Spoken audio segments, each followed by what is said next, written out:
de solution.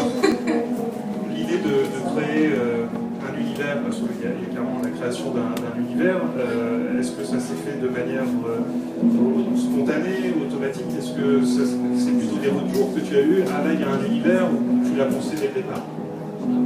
Ça a été assez instinctif, et puis je pense que ça vient d'un goût que j'ai toujours eu en fait avant de faire de la musique. Je voulais faire metteur en scène. J'ai jamais fait de metteur en scène, mais je pense que du coup c'était une façon déjà de vouloir faire dialoguer plein de choses. Et du coup, je me suis pas dit ah tiens je vais créer un projet total ou quoi que ce soit. C'est qu'en fait très naturellement, défendre une chanson pour moi c'est aussi la danser. Donc voilà, toutes ces choses-là se répondent assez instinctivement. Est-ce que tu laisses une place au hasard, à l'improvisation? Ah oui bien sûr. D'ailleurs la chorégraphie de Saint-Claude, ça a été une impro que j'ai filmée par exemple et que j'ai réapprise, donc bien sûr. Et c'est pas parce que, en fait, souvent, c'est marrant parce que souvent quand on a un projet très visuellement marqué, tout ça, on pense qu'il y a trop de maîtrise. Mais ce personnage est d'abord pour moi du lâcher prise. Surtout sur scène aussi, c'est d'abord une libération quoi.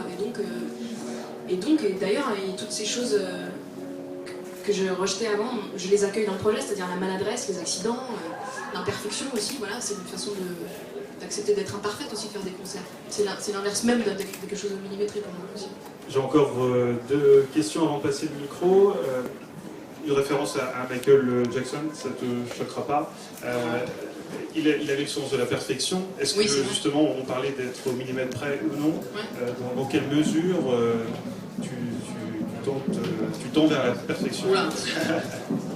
Non mais moi je suis une grande fan de Michael. Voilà, après, je le cite beaucoup parce que je suis très admirative. Après moi concrètement, entre moi et Michael, il y a quand même un immeuble de 600 étages. Mais en fait lui, il était dans la perfection, mais il était quand même aussi dans une aisance incroyable. C'est ça qu'on aime beaucoup chez lui, c'est que c'est pas quelque chose de... c'est pas un tâcheron Michael Jackson, c'est quelqu'un qui survolait quoi. Donc ça, voilà, ça s'est fait. J'écrirai un livre sur lui plus tard. Comme ça on pourra synthétiser tout, mais... Lui ne peut pas faire un livre sur toi? Non, je pense pas qu'il serait spécialement intéressé, je pense que ça l'emmerderait.